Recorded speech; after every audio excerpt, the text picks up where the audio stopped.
The Evermore podcast is now sponsored by WFST Total Compliance. WFST provides fire safety requirements UK-wide to prepare you and your employees should the worst happen. Do what you do best and visit wfst.co.uk today. Enjoy the episode. Let's go!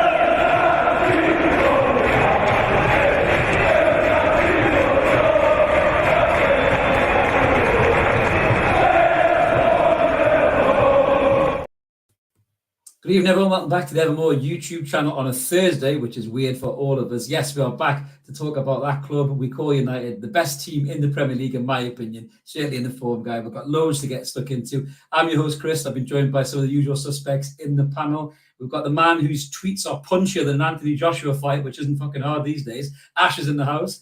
We've got back from sunning himself in Egypt, the pharaoh of the no dickhead policy himself. Mr. Carter is back in the house. And from less tropical climates, Shiremore, and his tan shows it. Mark is here as well. How are you guys? I'm fine. I'm a bit pasty, yeah, as you can tell. I'm no better. Evening, chaps. I've got a complexion like a Longstaff meme. If I went on a holiday, I'd need about factor 3,000. I think I'll just burn straight away. So look at the state of this reflective mush. I was going to say, PK's already had it tickets. Yeah, Carter's on the carrot oil. We'd all be on the mayonnaise probably, mate. Just slather it out to make sure we're a slightly better shade of white, I think. But it's good to have you back, PK. I hope you're rested, just like a certain Callum Wilson, mate. And absolutely firing. I am. Absolutely. So we're going to get stuck right in a second. Just before we do, a little reminder, as we always do, if you're new to the channel, you just check us out. Welcome on board. Consider subscribing. We'd love to have you on board. We're over 2,600 subscribers now. Mark has not done his homework. I haven't updated. 2 points from Gryffindor, Mark. That's horrendous. So we're over 2,600. So come and join us. Loads of room for you and evermore. We've got the 2 weekly shows that we do and pop-up videos galore. And we are live tonight. Jump in the comments. We've already had a couple smashing comments in. Excited to talk to Newcastle United. We've got Stephen Field, Iceman, Isak, coolest finish I've ever seen, with his hands on his hips. We're going to talk about that a lot, I'm sure, Stephen, in the next few minutes, mate. And we've also got Gibbo in the house. Evening, gents. Evening to you too, Gibbo. So let's get stuck right in. We did a post-match review anyway, but we're going to just kind of recap a little bit on just how class the lads really were last night. PK, coming to you first as you're back from sunny climates, mate, before you start to drift off and look for a cocktail again. How did you find the game last night, mate? And how would you rate that as a performance under Eddie Howe so far? Maybe do you think that's one of the best? I've been back nearly 2 weeks, by the way. Yeah, that shows how much I've paid attention. It really wasn't one of the best, actually. So I went down to St Mary's back in, I think, November time, and we comfortably beat Southampton 4-1, and we didn't play particularly well. It was pissing down with rain. I mean, it was pissing down with rain last night as well, wasn't it? But I think first half we were a bit sloppy. I mean, we're sort of first few minutes, West Ham took the game to us, hit the post, and they had a couple of early corners, and I thought, Jesus, it's going to be a bit of a long night, this. And then obviously we went up the other end and scored 6-7 minutes maybe. Brilliant, I would say, maximum for Wilson. Then obviously did the Macarena just to piss Antonio off, which I really enjoyed. I love that. Brilliant. And we got the second, which actually, I mean, Christ, we had some space, mind, didn't we, in behind? But that bending run by Joelinton was really impressive. And I know we're going to come on to Joelinton as the next topic, I suppose. But after that, I thought we got really sloppy in possession. I thought we gave the ball away a lot. I thought Jared Bowen rinsed Dan Burn, particularly in the first half. I thought Dan Burn had a torrid time. And I know we spoke about this probably 6 weeks ago, didn't we, when we were on about whether to drop, stroke, rest, Dan Burn, etc., etc. But I don't think he had a particularly good game. And I'm not sure we were that good in the first half. I mean, second half, I came out and I thought, 2-1, if this could go either way. And then obviously a ridiculous error by Fabianski and the defender. Jacob Murphy nicks it and Callum Wilson says, thank you very much, 3-1. And it was game over by then. And from there, we just game managed, didn't we?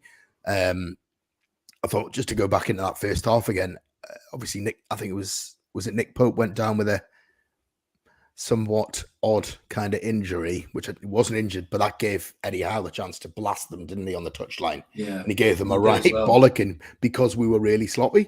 But then, as soon as that third one went in, it was absolutely game over. Their heads went down and we went and got the fourth and fifth later on. Comfortable second half for us, but we were by no means at the I'm just reading Lee's comments. By no means were we at our best last night, but to come away from from a ground that we do well at. I think it was 3 wins, a draw, and a defeat before last night there at the old bowling ground, whatever you want to call it now, London Stadium, soulless as it is. It is, isn't it? 3 points, 4 wins on the hoof, and we are absolutely fine. And for the first time last night, I put it on the thread, I now believe that we could hit top 4 this season. Ooh, even PK is a believer now. That just goes to show first the power of Eddie Howe. Ash, just coming to you on your take on it, mate. I think PK makes some good points there. There was times where we did look a little bit sloppy, didn't we? We did let West Ham in. I mean, I was talking about this earlier on. I think West Ham have really, in my mind, got 2 decent, I would say really decent players in Declan Rice and Jared Bowen when he's up for it. He did look quite up for it at stages last night, but I would say that they're quite average on, and I think that probably did us a favour, didn't it, to get back in the game, mate, and get in front like we did. Yeah, I think a couple of the goals as well were just absolute gifts from West Ham. I mean, you look at Isak's, like it doesn't come more gift wrapped than that. Wilson's second. I mean, I could have scored that, and I'm out of breath just talking. So, but I can't really add a lot more to what PK said. Like, it wasn't the best performance. 5-1 flattered us really, but seeing Eddie Howe lose his shit on the sidelines, I think his nice guy reputation's shot now, like, isn't it? And then you've got PK saying we're going to hit top 4. You've got Simon Jordan sprinkling forks on his dinner, thinking we're going to get 3rd place.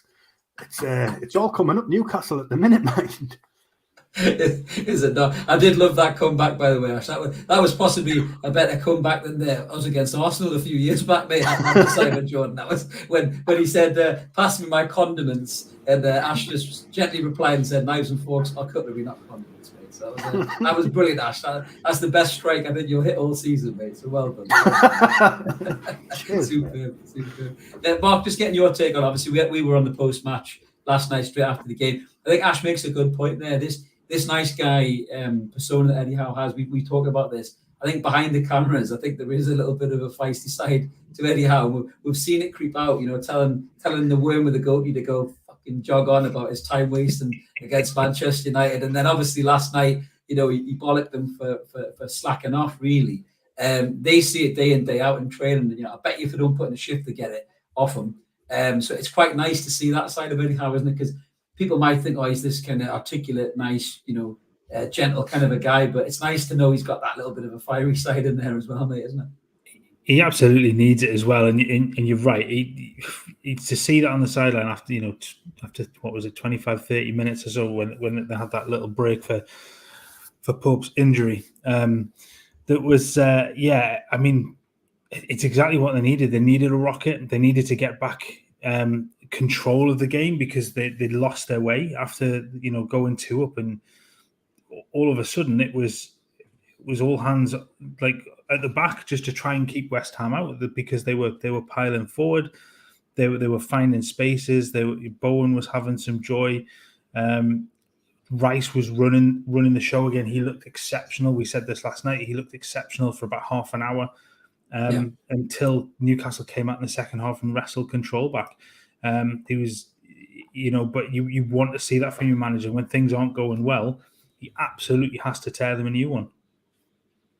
Absolutely. I mean, it just shows that he's not resting on his laurels as well as in terms of he's not allowing complacency to creep back in. Like some of the Newcastle United managers who shall not be named would have done. If we would beat bloody Plymouth Argyle 5-1, they would have thought they were destined for manager of the year, possibly. So it's great to see that Eddie's not allowing that complacency to come in. But I mean, all the lads were superb, to be fair, last night. But the man of the match that we gave was Joelinton. Obviously, Joe missed the game against Manchester United, and probably rightly so, I think, lads, because Willock was that good in the 2 games beforehand, and Sean Longstaff obviously brings you that energy and that ability to track back as well. But I mean, just some stats here. Then I'll come to you on this one, PK. But looking at Joelinton's stats last night, obviously played the 90 minutes heat map. He was absolutely everywhere. He had 27 accurate passes, a pass rate of 75%. He had 9 ground duels and he won 4. He won 2 out of his 4 aerial duels. He did commit 3 fouls and got his customary yellow card, as Mark says. But he had 1 interception, 1 block shot. Obviously, he was dribbled past twice, but more importantly, he got 2 goals. I mean, was that Big Joe just back to his dominant best, PK, in terms of you just, I think having him there, in my opinion, I said this in the post-match, I think that stifled Declan Rice playing a bit, because with Joelinton's presence there and because of the way he was playing, I think Rice was more interested in trying to watch him and Bruno at the same time, and he was almost a bit double-teamed, I felt at times, Declan Rice. Yeah, I think a few questions there. I'll come to the first one. Is Joe back to his best? I'm not sure his standards have dropped. To be honest. Yeah. I don't think he's had a poor game this season, to be perfectly honest. I think he's been outstanding, and I was one of his biggest critics under the Baron of Bacon. He was fucking woeful, let's be honest. He was. Everyone was woeful. Absolutely shite for 40 million quid as a striker. That's where they played him. Steve Bruce played him as a bloody striker, right? And he was never a striker. He was a left-sided forward, wasn't he, at Hoffenheim? And Eddie Howe's genius or fortune, whichever way you might want to look at it, after the Kieran Clark red card at home to Norwich. And he's pushed him back in this midfield. And, we've spoken about this before. Could he save us 100 million quid on a 4? You'll call it a 6. I'll call it a 4. But you know what? The one thing that I thought last night, and I've been thinking about it today, he doesn't score either of those goals. Under Steve Bruce, he doesn't score either of those goals because his confidence was so shot to shit that he doesn't round the keeper, does he? Or he tries to round the keeper, or he doesn't make that really clever bending run. And for the second goal, he just scuffs it, doesn't he? Or he drops it into the keeper's arms. This guy's full of confidence. He loves playing alongside Bruno. I think they miss each other when they're not playing together. Yeah. But he's been, arguably, he's been one of our players of the season this year, and there's a lot to choose from. Absolutely. It's a good point, Ash. I mean, maybe I've phrased that incorrectly. I don't think his standards have dropped. I suppose it was probably Joelinton at his best is probably what I meant to say. Do you think, I think PK's right with the 2 Brazilians together that just complement each other so well. And I think that when Joelinton is there, I think we saw that in the Man United game, that when Joelinton wasn't there, Bruno was back in the defensive mold, and he was still brilliant. He was knocking passes around all over the shop. He was breaking the play. But when Joelinton come on the pitch, you just saw Bruno start to wander forward and start to get in that attacking influence in the game. And obviously, he plays a huge part in the goal. I mean, we'll come on to transfer budgets in a minute, but do you think those 2, if fit, if not suspended, in Joelinton's case, if fit, do you think them 2 have to be in the team pretty much week in, week out? And then the third midfielder just rotates between Willock, Longstaff, whoever else? Yeah, I think so. I mean, they've developed some kind of telepathic relationship since he's come in. I mean, we saw Joelinton go through Paqueta last night, basically said, he's my bestie now. You see them on the training pitch together. They go everywhere. They're joined at the hip. So, yeah, I think it's shown in their game as well as off the pitch that they're just like really on each other's wavelength. And with Joe being the beast that he is, his defensive capabilities allow Bruno to get forward a bit more. So we need that. And I mean, whoever we do bring in the summer has to be with Bruno in mind. So why go out and spend all this money when we've got the perfect partner with him already on the books? It's a good show. What about that comment there from Ginger Plums about Paqueta? I mean, Paqueta, to be fair to him, he come with a good reputation as a bit of a fancy, ball player and that, or Tanner ball player, as my old Glaswegian dad would call him. But he has mucked in a fair bit. He does get into some challenges, and I thought he did okay at times, Paqueta, last night. I mean, he was obviously bossed by a much better midfield, but would you have him, Ash, in our midfield, Paqueta, especially if West Ham do end up going down, because they're not too far away from it? Nah, he hasn't done enough for me to suggest that he's good enough to be in our midfield now. I think, obviously, I was on the bandwagon in summer when it looked like we were going to go for him. I was all for it, but having seen how long it took him to get up to speed in the Premier League, and then he's still, for all he's settling a bit, still hasn't done anything to suggest that he could oust Willock or Joelinton from our midfield. So, or even Sean Longstaff for that matter. So, nah, West Ham keep him. That's a fair comment. I love that comment there from T. Philly. I could just imagine Bruno driving one of those cars on hydraulics, bouncing with, like, fire on the side of it with Joelinton in the passenger seat as he's suspended from driving. Mark, just getting your take on obviously Joe in the midfield. We did talk a little bit about it. What's your take on maybe other midfielders that could come in? I mean, my personal take, I agree with Ash. I think those two have to be together as a pair, and then I think the third player has to complement them. But because they're both quite hybrid midfielders, that they can go back and they can go forward, and you almost want two of them, don't you, in one given time, just to duplicate them like a copy and paste. Is there a player out there that could be like those two, that could sit in that 6 or 4 role, as PK would say? Do you think there's a player out there that exists that can do that? Well, I think we talked last week, didn't we, about the potential of somebody like an Alvarez or somebody coming in to sit in that middle role, in that sort of that defensive midfield role, that sort of almost quarterback. And Kone from Mönchengladbach was another one that was mentioned. On Paquetá, I mean, he hasn't really hit the heights that I guess a lot of people would have expected, but he's playing under Moyes and not under Eddie Howe. What difference would that make if he was playing under Eddie Howe? So, yeah, it's an interesting one, because you almost, at the moment, you don't want to break up that midfield as it is. But you need additions to come and bolster it at times. That's not a bad shout.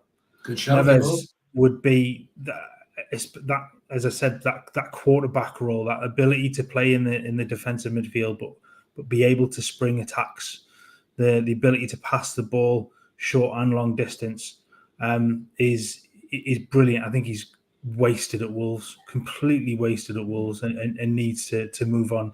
I think he'd be a brilliant addition.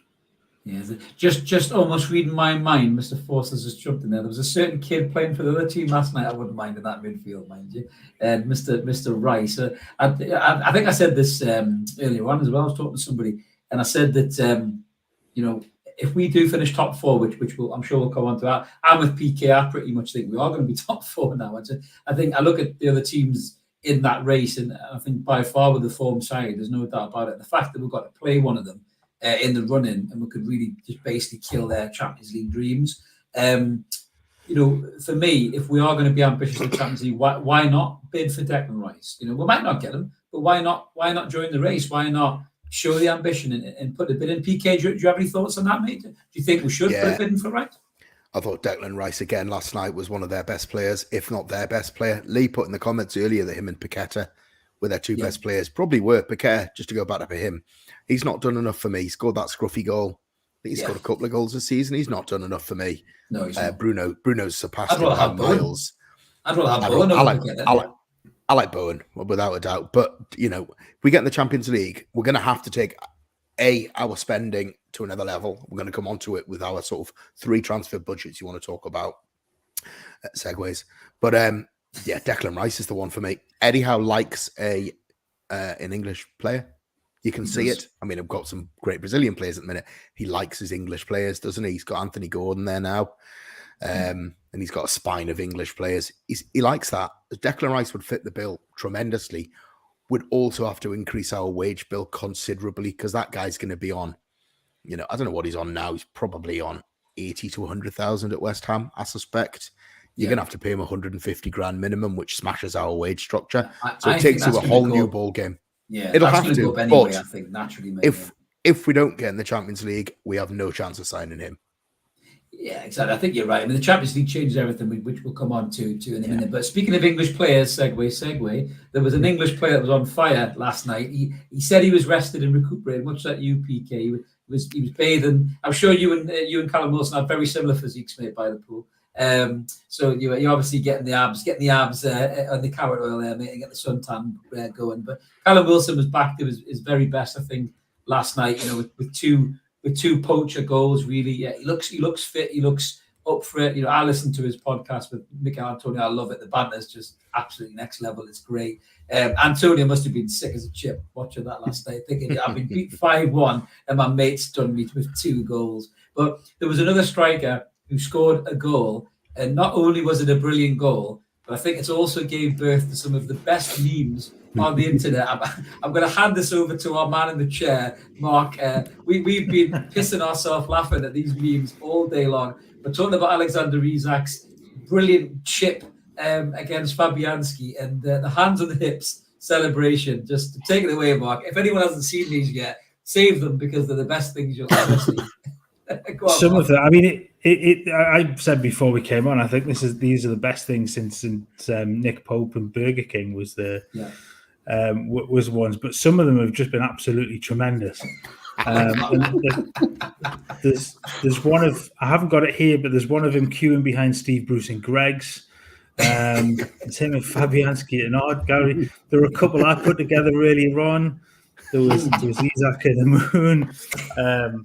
Isak and Fabianski overseeing the nuclear explosion, and then the last one I was particularly proud of was him taking over Alan Shearer's statue, which I did tweet him just to I did apologise for doing it, but yeah, it did make me chuckle a little bit doing it. But they have honestly, some of them are phenomenal, and it's the quick. I mean, those took me all day to think of. They weren't. And some of them were up last night within seconds of it happening. I cannot think that quickly. That's the good side of the internet, Ash, isn't it? When that happens, mate, when these things crop up. But just about the goal itself, the celebration, people are talking about Cantona-esque style, when he did that chip against the Backhams and he stood with his arms out. I mean, some people have said arrogant, generally salty fans who are livid that they didn't sign Alexander Isak. But for you, mate, are you just loving this lad's confidence and how good he is when he's in the game, whether he's from the start or off the bench, mate? He's just next level, isn't he? I mean, he was one that I wanted us to sign long before we were linked with him. I think I watched him at the World Cup and just thought he was mind-blowing. And then when we got linked, I was like, let's make this happen. Over Hugo Ekitike won it at the time. We were looking at. So glad we went the way we went with that one. But I don't think it was arrogance last night. I think that was just him going, is that going to drop on the right side of the post or not? And then it went in and he was just stood there like, now what do I do? I'm just like too casual now to run away with my hand in the air. So he just stood there and waited for these teammates to come around him. But I think next season, he's going to be our focal point up front and he's going to be challenging for the Golden Boot. If we can stop that cyborg at Man City anyway. For me, that's a statement. What did you call him again? PK from there? Was it Troy? Was it Troy? What's his name? Troy Hawke. That's it, Troy Hawke, that great comedian, the Greeters Guild. Was he calling again a Nordic meat shield? Nordic shield, yeah. He's going to get nowhere near Haaland. He's a human natural. What do you know? I don't think I keep saying it, I don't think he is a pure focal point number 9. I think he's just got much more to his game than just being Callum Wilson's a number 9. Alan Shearer was a number 9. They scored goal after goal after goal. I think Isak's got just a different game to him. I know he's got shitloads of goals. Like he's got the second best goals to minutes ratio in the Premier League. But I know that's also a bit skewed based on the fact that he hasn't played enough games. But he's Lee's comments. I'm losing. It's been a long day. I think he's more than a 9, but I also think he's fucking magic. I can't believe what he did last night. That was pure Cantona. People call him arrogant for that. Who was the most arrogant centre forward that's ever been in the Premier League? Well, exactly. Arguably Alan Shearer, right? No, I think Cantona gave the arrogance, though, didn't he? Cantona exuded arrogance because of the way he was. Of course he did, yeah. Well, Gaelic personality, I think, more than arrogance. But he was arrogant, yeah. But Shearer was the most arrogant centre forward of all time, and he's also the top scorer of all time. I don't care if he's arrogant. I want that. I want that. Harry Kane's arrogant, in a way, until you poke him in the eye, and then he turns into a little girl and falls over and cries, doesn't he? Really? But did you see Taish's comment about that? What did he say about it? I didn't see Taish. What did he say? Just give us a second. I've got it on my phone. It was absolutely superb. Yeah, that was it. Bloody ridiculous. He's a big fanny. Is that what he said? I've got it, Ash. Words to that effect, yeah. Sean Dyche says Doucouré doesn't need to apologise for his red card versus Spurs. At one point, I thought he might have snapped his eyelash, which would have been tragic. I love Sean Dyche.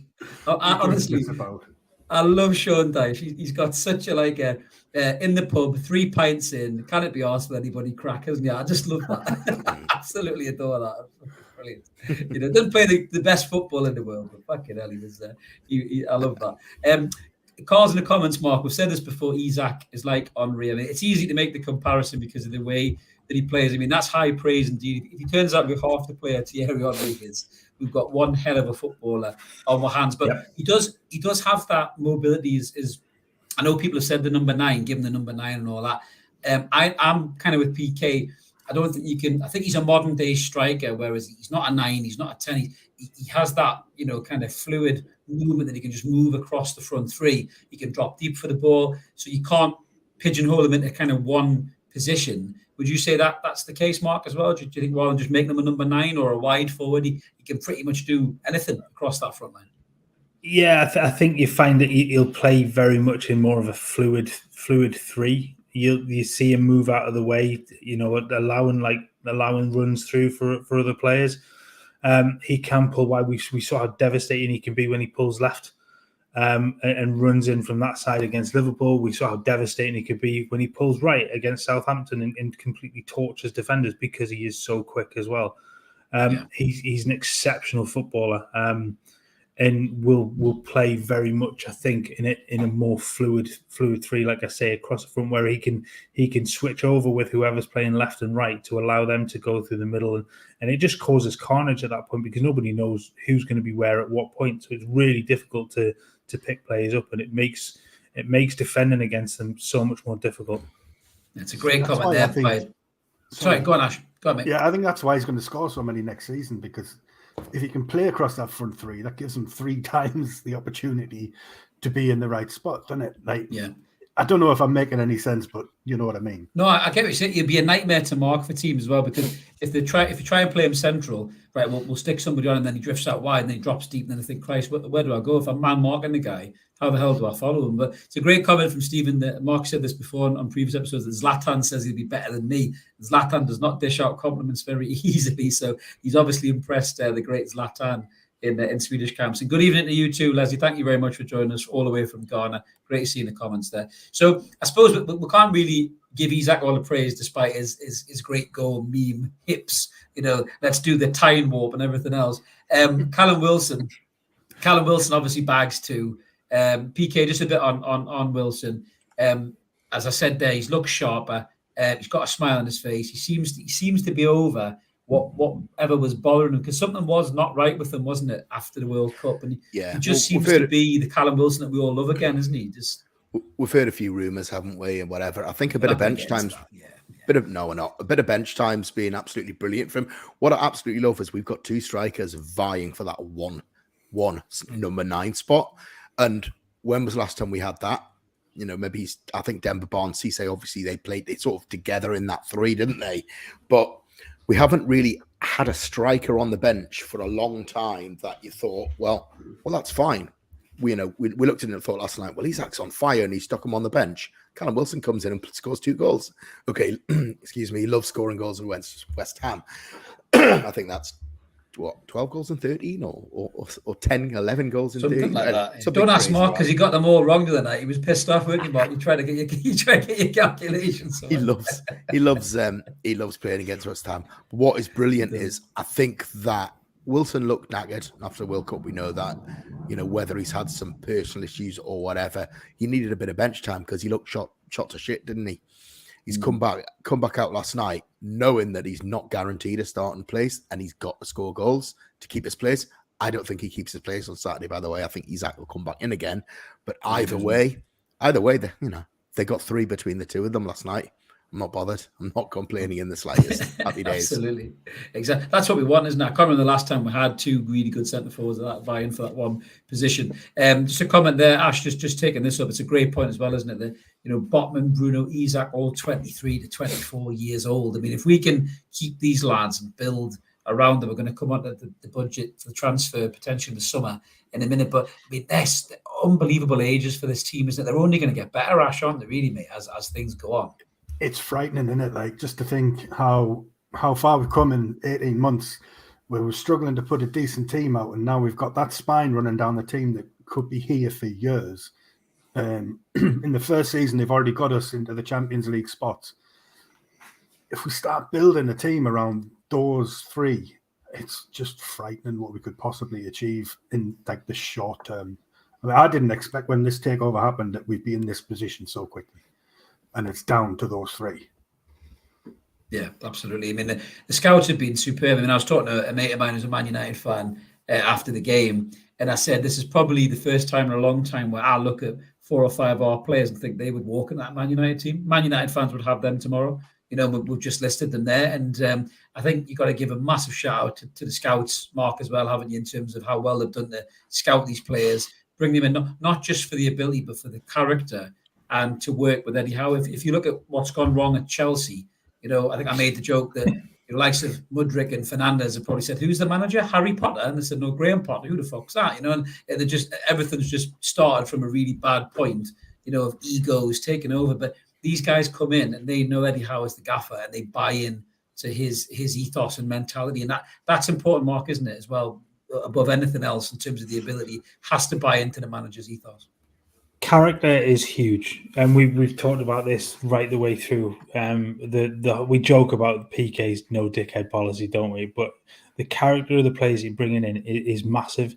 They have to come in and offer something to the team. They have to come in and build on what's already there, not come in and just be somebody that's just been picked up just because we can't. Do you know what I mean?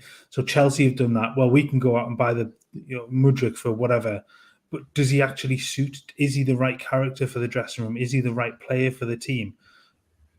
Every player that Newcastle have brought in has been with a specific purpose, and I guess they've had to do that, but they've been with a specific purpose, and they've come in with a specific characteristic or a character set that adds to the group that's already there, and it shows that they're building that.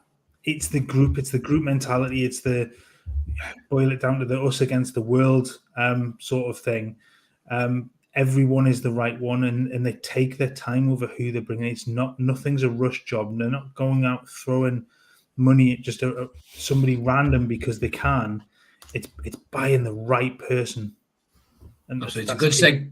Yeah, it's a good segue to our next topic. But just a comment there, I just noticed there from Max Dawson. First time I've seen Max in the comments. If you're new, smash subscribe, Max. We'd love you to come on board. We're just saying, hi, guys. Lowest Champions League point, 66. Average for Champions League is 71. We're buzzing again. Great shout. And Lee is just reminding us again that Willock's 23 and Gordon's 24. Wow. I mean, they really are building a team for the future here. But this was a topic, moving on, talking about new players and characters and everything else. This was a topic I picked up after watching Craig Hope talking about budgets that the club have for the summer. He was having a little walk down our neck of the woods, Mark, down the coast. You wouldn't want to be there today, Craig. It's pissing it down. But he had a little wander down the beach with his selfie stick, and he was talking about the budgets. Apparently, the club are working to 3 budgets in the summer. And you know, one of them is obviously based on Champions League football. The other one is based on Europa Conference or Cup football or whatever the hell it's called. And the other one is no Europe whatsoever. So just coming to you first on this one, Ash.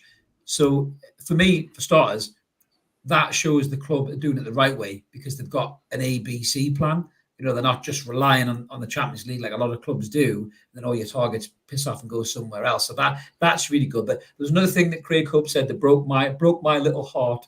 He said that he heard that James Maddison might be closer going to Spurs than Newcastle. Do you think that is something to do with us maybe having our eyes on a bigger prize? So a couple of points there, mate. What's your take on the 3 budget one? Start with, and then Maddison. The 3 budget thing, again, like you said, it just shows that the new owners are thinking about everything. There's no rush decisions. There's no half-assed decisions. Everything's been planned out. It has been from day one. And that's why we are where we are, because we've got a plan and we're sticking to it. In terms of Maddison, yeah, I had to write about this one today through tears. The fact that he thinks that Spurs are leading the way, for me, I don't see how that's possible. I don't see how I'm writing about Liverpool are interested in him as well. I don't see why any player would go to either of those 2 clubs over us at the minute. Yeah. We're in the Champions League spots. Liverpool are a shambles. I mean, they beat Man United 7-0 and then got beat 1-0 off Bournemouth the week later. How does that happen? What kind of a club does that? And then Spurs don't even have a manager. The director of football's just got a worldwide ban. They're a club and they're just a laughing stock at the minute. So if he wants to go to one of those over us, then we're dodging a bullet. If that's his mentality, he wants to go to a club with a bigger name, or the fact he wants to move to London and he'd forego Champions League football and becoming a folk hero up here, sod him. Yeah. And I say that as somebody who really wants him to sign. So in terms of, do we have a plan B? Diaby's still kicking about, and I think there's still an interest there. So yeah, if we don't get Maddison, I think we'll get Diaby, and we'll be just as happy either way. Yeah, I was thinking that. I was thinking maybe they've got a bigger prize lined up. You know, I'll be gutted if Maddison doesn't come. You know, because we all want him. We all think he'll do it. He'll do a really good job at the club. But if there is a better player lined up, you know, we've got to trust that the scouts. PK, there was a couple of key positions that Hope had said are under the microscope or under the discussion. What, you know, whichever one of those three pots you sit in. One of them was your famous number 6, stroke number 4. The other one was obviously a left back. I think an attacking left back at that. And then they talked about, I think it was another right winger as well, potentially. Do you think those are 3 areas that we need to strengthen, or is there anywhere else you want to add to that? Sorry, it was a right-sided centre-half, I beg your pardon. It wasn't a right winger. Right-sided centre-half. So they were the 3. Would you agree with those 3, mate? Do you think they're priority? I think I probably would, actually. I think that right-sided centre-half, Fabian Schär's not getting any younger, is he? You talked about league quoting, you know, the youth of our team in the main. We've obviously got some players that are starting to get a little older as well, and Fabian Schär's one of them. Is he 30 or 31 perhaps? And so he's only got a couple of years left, probably. You know, you look at Botman, he's just imperious, isn't he? Well, that Rolls Royce of a centre-half. I wonder if they'll go for that right-footed Botman-esque kind of player as well, because I think Lascelles will be away in the summer. We've got to remember that we will have players, you know, adios in the summer, whether we like it or not. Well, we probably will like it because we need to move forward, don't we? So I think left back's a position we have to strengthen. I understand why Dan Burns keeps getting selected, because we've got the best defensive record in the country, all 4 divisions. So I understand that. In fact, Eddie Howe said it.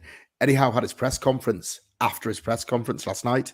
So he had his Brentford press conference last night, because it was about 6. Is that how he opened it? Was it? Said it's been a long day. It was about 6 minutes long. It wasn't very long, but he answered a few questions about the Brentford game, and he said, you know, I like a steady back 4. I like to keep the same back 4 as much as I can, so they can get to know each other and get to understand the game.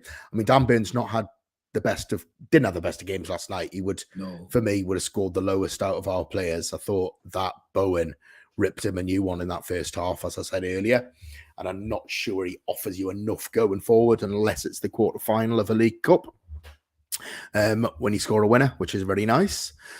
So I think left-back's a big one for me. I'd love Kieran Tierney would be that. Is probably an easy signing, Kieran Tierney. Gets him back up north because he's from Scotland, isn't he? Yeah. The only problem, there you go. That's Stu saying exactly the same. The only problem I've got with Tierney, I'm so fucking pissed off. Carl's just said what I was going to say. Injury prone. He's on the treatment table too much. That 6 or 4, we've been talking about it all season. You know, sign that central defensive midfielder, that Declan Rice or N'Golo Kante is one for me, that if you can get a year or 2 out of him, you've got an experienced head. He captained Chelsea the other night. I saw against Liverpool.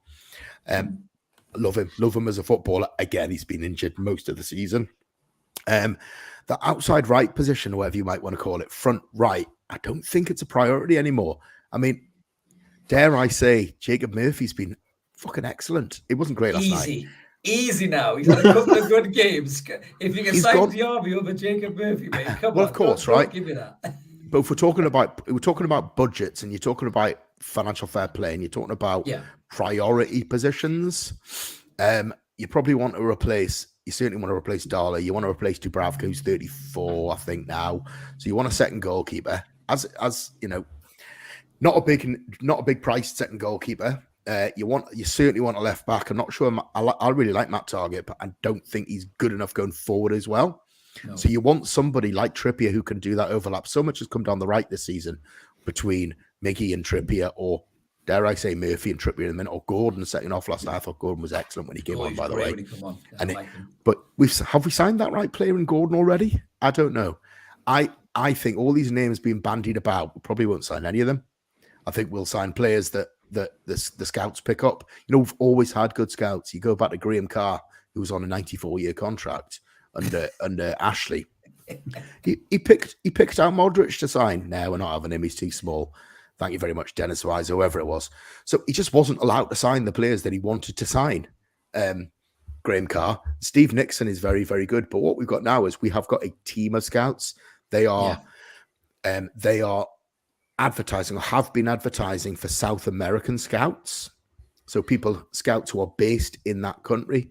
So Newcastle United are actively advertising for and probably interviewing for these positions already. So we're going from having 2 or 3 scouts globally, and Mike Ashley just saying, fucking not to spend any money anyway, what's the point in having them, to actually have a proper scouting system, which is brilliant. And you've already seen the kind of players coming in for us. And they're communicating with Eddie Howe, so it's brilliant. But I think everything is dependent on, thanks Lee, 1948 outside right. You want Jackie Milburn in the squad next year, fucking Philip Schofield twat. Everything's, that top budget seals everything. So if we can get in the Champions League, we get, there's a reason we haven't announced who the next, front of the shirt sponsors are yet. There's a reason why we haven't announced who's going to sponsor, maybe who'll take the naming rights to the ground, or who will take the naming rights to the training ground, because they're waiting to see where we finish. The higher we finish, the more money we will get from these companies. I've no doubt we've probably got them signed, sealed, and delivered, but we haven't got a value on those commercial deals yet. Those commercial deals allow us to spend significantly more money on both footballers and on wages. And I think therein lies the difference with the budgets. Yeah, Mark, that's not a bad 3 people are talking about there. Sean's in the comments saying Tierney, Neves, and Diaby. I think that's good balance to the side. Just before you give us your take, Mark, just on PK's point there. So SofaScore actually scored Sean Longstaff lower than Dan Burn. So I don't know if Steve Bruce was working for SofaScore last night, mate, because poor Sean got a bit of a do in there. I thought Sean did all right in comparison to Burn. So that was a bit of a harsh one, mate. But anyway, Mark, your take on the transfers. Do you think those 3 areas that Craig Hope talked about, the club are identifying, are the key ones? Would you throw anything else in there? What about the centre forward position? Are you happy now that Wilson's back, or do you think it's still too much of a gamble? What's your take on it? I guess it is a heck of a risk if you haven't got anybody else, because if Wilson goes, then you're down to 1. So you're looking at that young striker again, that 18, 19-year-old to come in and sit behind those 2 and particularly learn from Wilson. I think it is one area to look at. Left back, we talked about endlessly. I think going forward, I think Matt Target, who we all agree, I mean, he's done brilliant when he's played. He's not going to be Champions League quality if you make it. I don't think he's Europa League quality. And that goes against Dan Burn, I think, in that regard too. I think that is a definite one to look at to balance that side out. If you have a more attacking fullback that is good going forward and defensively, and they're difficult to find, I guess. But Tierney would be an ideal one because he can do both. We've seen him play centrally for Scotland as well, so he can tuck in and he can play that 3 at the back role if Trippier bombs on. Likewise, you can see Trippier do that and swap into the middle a little bit as the left back goes forward. I always come back to the free transfer market in that regard, and Grimaldo, I think he would be an exceptional signing and gives you plenty of years ahead of him. What did we say he was the other day? He's 27. He's 27 years, really. Yeah.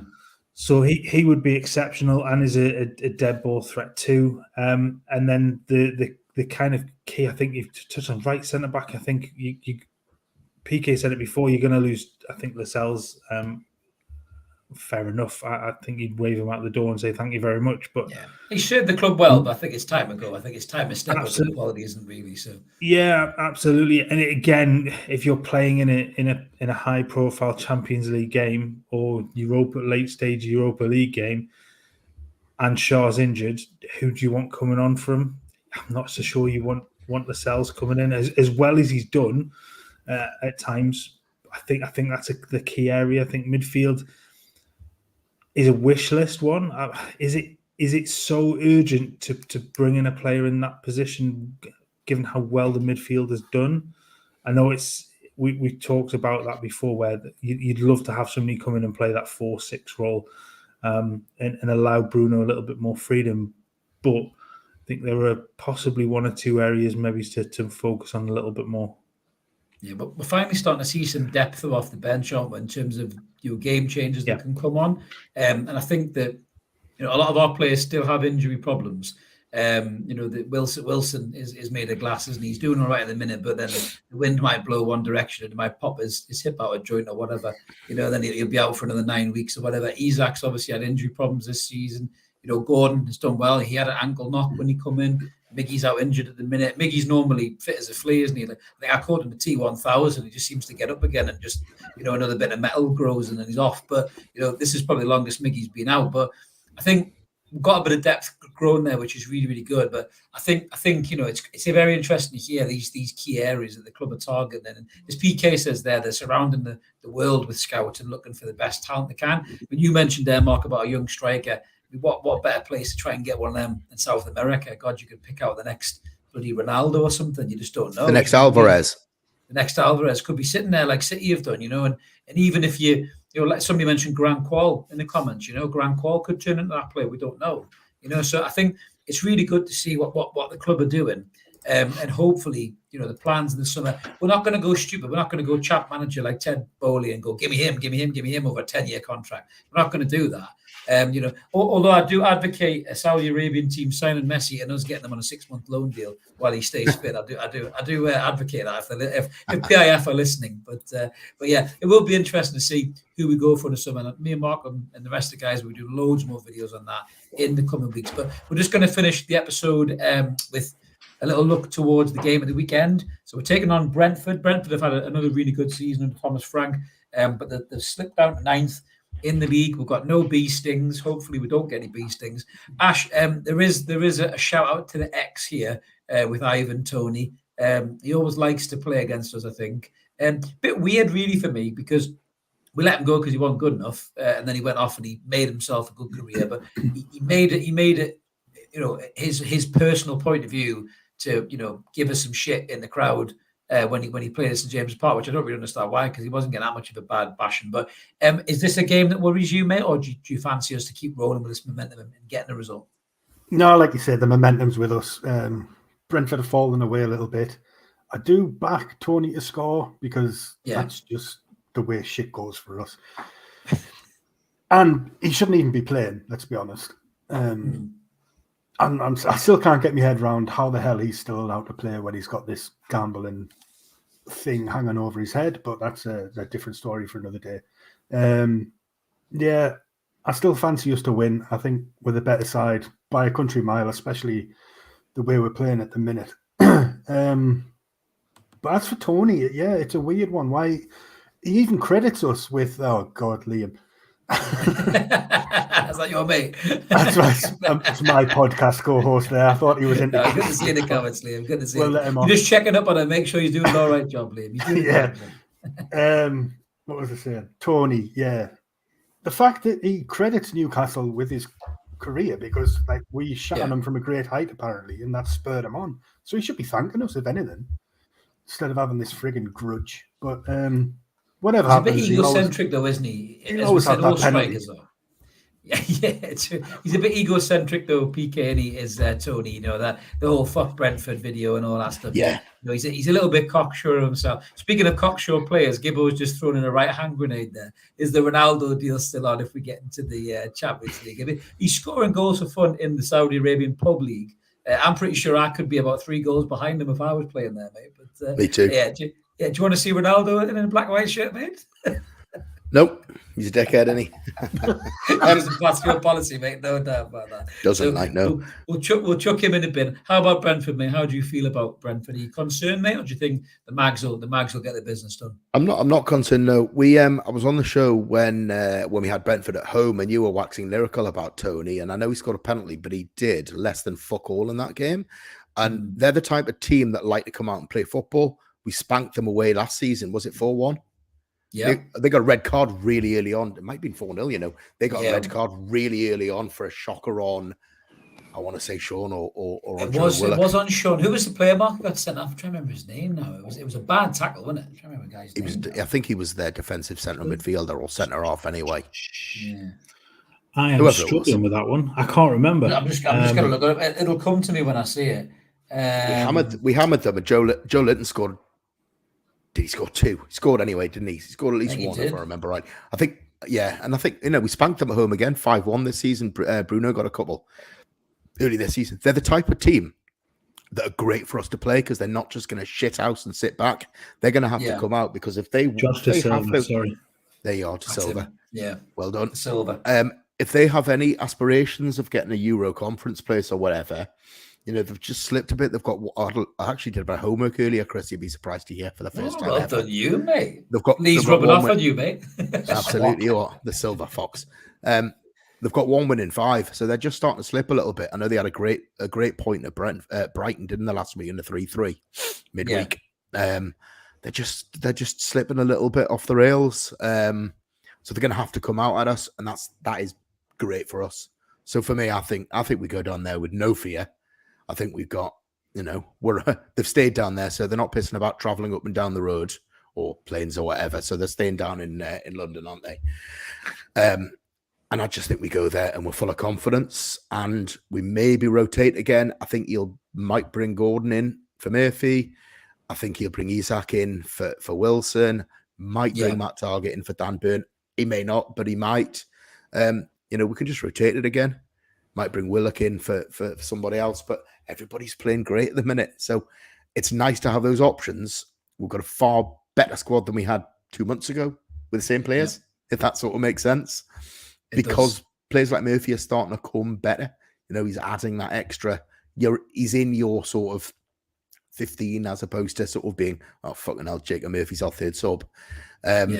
So I think we'll go down there and I think we'll beat them. What am I going for? I am going for 3-1 Newcastle.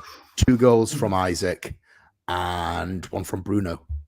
3-1. I tell you what was in those cocktails in Egypt, mate? You have come back with a newfound confidence, PK. Honestly, mate. Cheap and shit alcohol.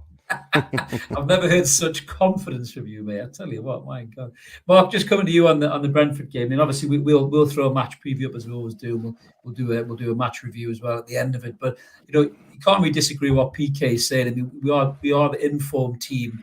Momentum's with us. The lads are just playing out their skin. As PK says, it's hard to even pick an 11 because everybody's playing so well. I mean, I do think Matty Target might come in because I think Burn needs a rest. I think he looked a bit knackered when he come off. So I think that one definitely might be a change. But what's your thoughts on the Mark? Do you think Newcastle should rightly so go in this game with no fear and say, right, come on, let's do it? Yeah, I think Target for Burn's an interesting one. It's funny, but what Eddie says is he likes, like you said before, Eddie likes that settled back 4, and while it's playing well, if there's no reason to change it, I'm not sure he will. As much as you'd like to get... The great comment by Lee. Isak against Ethan Pinnock could see a murder being broadcast on Match of the Day. And Shearer will have the popcorn out, Lee, I'm pretty sure, watching that. Oh, go on, Mark. Absolutely. No, I think he probably sticks with the back 4 as much as I think Target probably needs a run out. I think Burn probably needs a game off. I think the difference is you've got a week between then and the Villa game next week. I can't see anything but a Newcastle win. I think Brentford have got 1 win in 5. They've looked particularly good last night. Tony he's very up and down at the moment. Unless he gets a penalty, I can't see him scoring. Just like gambling odds. No, Sorry, mate, I couldn't resist. Oh dear. He's coming up against the informed defence in the country. So it's going to be really difficult for them to get anything out of it. I think Newcastle 2-3-0 in this one. I think a comfortable win. Yeah, it sounds very similar to what the rest of us are saying. Ash, just a quick one on your score prediction, mate. If you want to give us one, what do you think? Yeah, I'm going 2-1. I do think Tony will score just because that's the shithouse kind of thing that he'll do. And I'm backing Malfoy to get one and Isak to get the other one. Absolutely, good shout, mate. Andrew, I'm with PK. I'm going to go 3-1 as well. I think we're so dominant at the minute, and it doesn't seem to matter who comes in. I think there will be some rotation. I think Willock will come back in. Possibly even Maxi might drop the bench or something. Joelinton might go wide left or something like that. But I think we will see some changes. We'll try and cover it in the preview, which hopefully we'll get out tomorrow for you before we all piss off and have our fish and chips for Good Friday. And then we'll make sure that comes out for you guys to watch over your smoky and chips. But this is us done for tonight's Evermore. Thank everyone who's tuned in on a strange Thursday night, not the normal Wednesday. We really appreciate it. And everyone who smashed a comment in, it really helps the episode flow. Before Mark tells me off, if you can smash a like on the button as well, that would really be great. It helps the video get around YouTube and helps the channel grow. We'll be back soon. I'm sure we'll see a match preview and a review, and the rest of the guys will be back with another Evermore podcast soon, because we just love talking about this team. We'll call United. Bring on Brentford. We're scared of nobody. Thanks a lot, everyone, and we'll catch you later. Cheers. Cheers. Take care, guys.